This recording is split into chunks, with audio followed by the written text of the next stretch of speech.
चिराग पासवान मत घबराना, मेरे पीछे मेरा चिराग जमाना, पासवान मत घबराना, मेरे पीछे मेरा जमाना, आप जिंदाबाद, जिंदाबाद, मेरे पीछे सारा जमाना। चिराग पासवान मत घबराना। जमुई के सांसद सह स्वर्गीय रामविलास पासवान के पुत्र चिराग पासवान अपने पूर्व निर्धारित कार्यक्रम आशीर्वाद यात्रा के आज चौथे दिन राष्ट्रकवि रामधारी सिंह दिनकर और बिहार का औद्योगिक जिला बेगूसराय पहुंचे, जहां उन्होंने बेगूसराय में अपने आशीर्वाद यात्रा का शुभारंभ वछवाड़ा स्थित टोल प्लाजा से प्रारंभ किया, जहां सैकड़ों नहीं हजारों कार्यकर्ताओं का काफिला और सैकड़ों गाड़ियों की लंबी कतार के साथ चिराग पासवान इस आशीर्वाद यात्रा को प्रारंभ किया।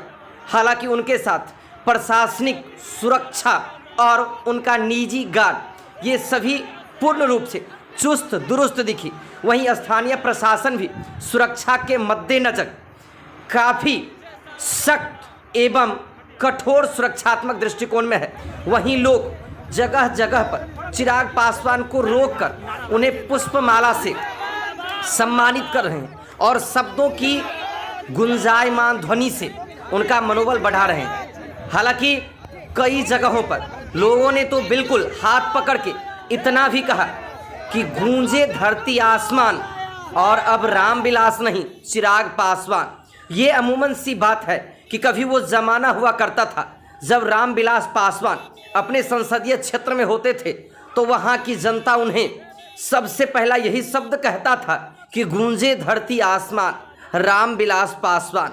हालांकि रामविलास पासवान अब इस दुनिया में नहीं रहे, लेकिन वो जब तक रहे, जब से उन्होंने अपनी राजनीतिक यात्रा प्रारंभ की, तो वो प्रत्येक स्थिति में किसी न किसी रूप में सरकार में बने रहते थे और मंत्री जो उनका एक रूप से कहें तो जन्म सिद्ध अधिकार सा लगता था, जिस कारण कि कभी कभी सदन में विपक्ष उन्हें मौसम वैज्ञानिक और कई तरह के शब्द कहते थे।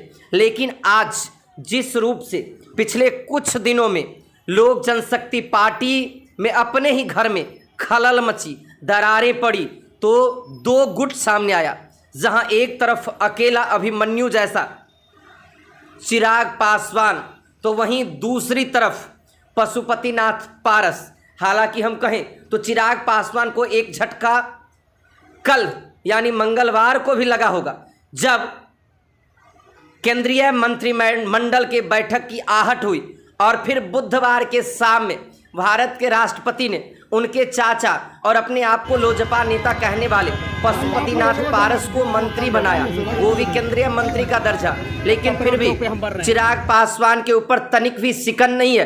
वो लगातार आशीर्वाद यात्रा के जरिए ही बिहार की जनता से जुड़ रहे हैं और उनका ये काफिला दिन प्रतिदिन बढ़ता चला जा रहा है। हालांकि स्थानीय नेताओं में गुटबाजी की भी भनक लग रही है, लेकिन फिर भी एक बार चिराग पासवान अपने मंसूबे बढ़ रहे हैं। हम और आपको अपडेट करते रहेंगे कि क्या कुछ उन्होंने कहा है।